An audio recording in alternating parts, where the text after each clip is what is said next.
Bon les amis, aujourd'hui la violence a encore frappé, là où elle aurait jamais dû frapper, dans un lycée à Nantes. Donc aujourd'hui, un élève de 15 ans a poignardé plusieurs camarades dans le lycée catholique Notre-Dame de Toutes Aides à Nantes, et une lycéenne est morte. 3 blessés dont un grave. Et là-haut, qu'est-ce qui se passe? Bah rien, à part des déplacements dépêchés sur place, Retailleau, Elisabeth Borne. Le gamin, c'est un élève de l'établissement qui a fait ça. Aucun antécédent, pas de fichier S, pas de radicalisation, rien du tout. Pas de revendication religieuse, rien. Il n'y a rien de tout ça, donc commencez pas à tout mélanger et à vouloir raconter n'importe quoi. À 12h30, il débarque tout en noir, cagoulé, casque sur la tête, armé d'un couteau, dans le lycée. Il monte, il poignarde une élève qu'il connaissait, il redescend, attaque 3 autres élèves au hasard. Et là, t'as tout un pays qui se demande comment est-ce que c'est possible? Non mais c'est pas possible, c'est la réalité. C'est la réalité. Et en plus, à 12h15, juste avant de passer à l'acte, il envoie à ses profs et camarades un manifeste de 13 pages. Titre: l'action immunitaire, je crois, un truc comme ça. Une sorte de délire pseudo, philo, écolo, je sais pas quoi, contre la société moderne, la mondialisation, la déshumanisation, ou je ne sais quoi. Donc tu te rends compte que c'est du mal-être pur jus, il n'y a pas de revendication de quoi que ce soit, pas d'idéologie politique, juste un pauvre gamin paumé dans un système qui ne le voit même pas. Et pendant ce temps, t'as qui gesticule? Bah la classe politique. Les tweets, ça y va là. Tu vois, les tweets, ça y va. Du Retailleau qui se dépêche sur place, Borne. Bayrou, alors lui, totale hibernation complète, lui. À part, de temps en temps, il sort de son hibernation pour te faire Burger King et puis il repart dormir. Non mais attends. Et je parle même pas d'avant, de Dupond-Moretti d'avant qui nous sortait, bon lui maintenant il est sur scène, il fait le clown, mais avant il nous sortait quoi? Le sentiment d'insécurité. Tu le vois Dupond, le sentiment d'insécurité là? Une gamine vient encore de perdre la vie là? À cause de votre laxisme? La réalité elle est là. Je vais citer quelques chiffres. En 2022, c'est tout ce que j'ai trouvé parce que je l'ai fait vraiment vite fait. Plus de 9000 attaques au couteau en France, une toutes les 58 minutes. Et on parle pas de règlement de compte. 40% des attaques ont lieu dans les lieux publics. École, lycée, transport et j'en passe. Et là, depuis la rentrée, dans les établissements scolaires, il y a des drames partout. Marseille, Nice, Montpellier, Nantes. Et on fait quoi? On active des cellules psychologiques.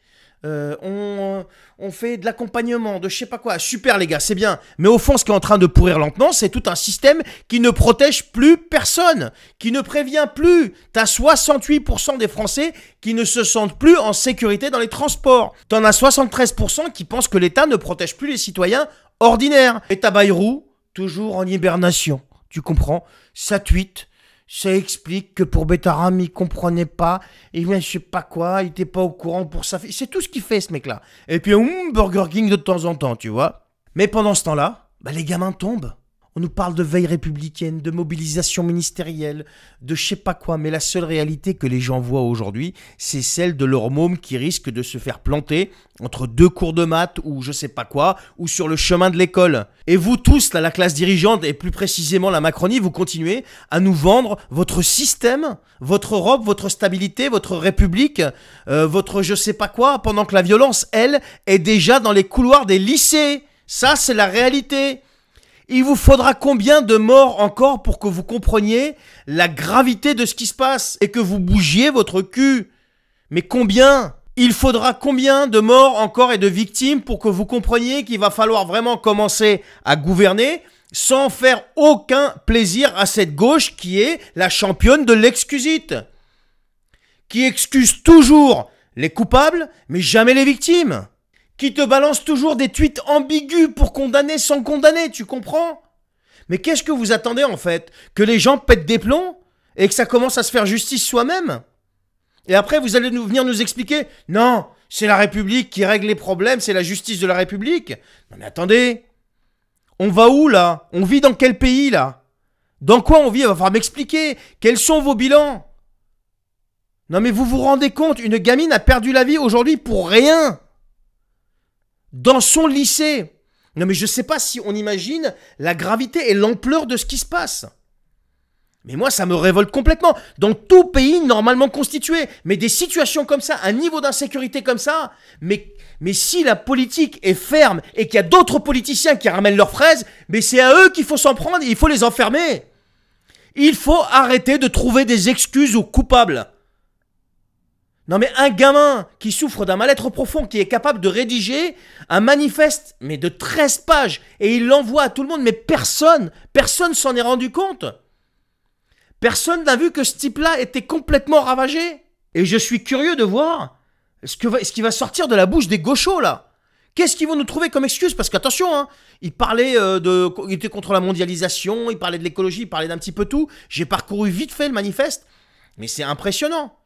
Quand tu vois qu'un gamin est capable, à 15 ans, d'écrire, de rédiger un truc pareil, mais tu te dis, il y a quand même un problème. Et puis les profs, là, qui l'avaient dans leur classe, ils n'ont pas vu qu'il était complètement fracassé. Qu'il avait un gros problème psychologique. Mais vous faites des signalements pour un oui ou pour un non. Mais pour des types comme ça, là, pourquoi vous faites pas de signalement? Ça vous interpelle pas, ça. Il n'y a pas de questionnement dans votre petite cervelle quand vous voyez ça? Oh, mais on n'a pas vu venir, je sais pas quoi. Et puis attendez, mais qui est-ce que vous nous avez collé au ministère de l'Éducation nationale? Une bonne femme qui arrive, qui dit elle-même qu'elle n'y connaît rien. Elle l'a dit elle-même, que c'est pas son truc, qu'elle n'y connaît rien. Et à côté de ça, elle est plus préoccupée par l'éducation sexuelle pour les gosses à partir de la maternelle, plutôt que de sécuriser les établissements. Mais on vit où? Non mais on vit où? Il va falloir qu'on vienne m'expliquer quand même. Nos gamins vont à l'école de cette république-là. Mais est-ce que vous croyez franchement qu'on n'a pas les boules, nous, en tant que parents, qu'on n'a pas peur pour nos gosses sur le chemin de l'école et à l'intérieur de l'école qu'un taré ne pète pas les plombs à cause de votre laxisme? Parce qu'aujourd'hui, vous êtes incapables de déceler les tarés et de les extraire de la société? Enfin, je sais pas, moi, les amis, dites-moi ce que vous en pensez. Moi, ça me rend dingue, cette histoire. Moi, ça me fait mal au cœur pour ces gamins qui tombent pour rien. Qui tombent pour rien. Tout ça à cause d'un laxisme d'État. C'est la vérité. Qu'on vienne pas me dire le contraire, c'est la vérité. Vous savez pourquoi? Parce que la punition en face, elle n'est pas assez forte. Elle n'est pas assez dissuasive.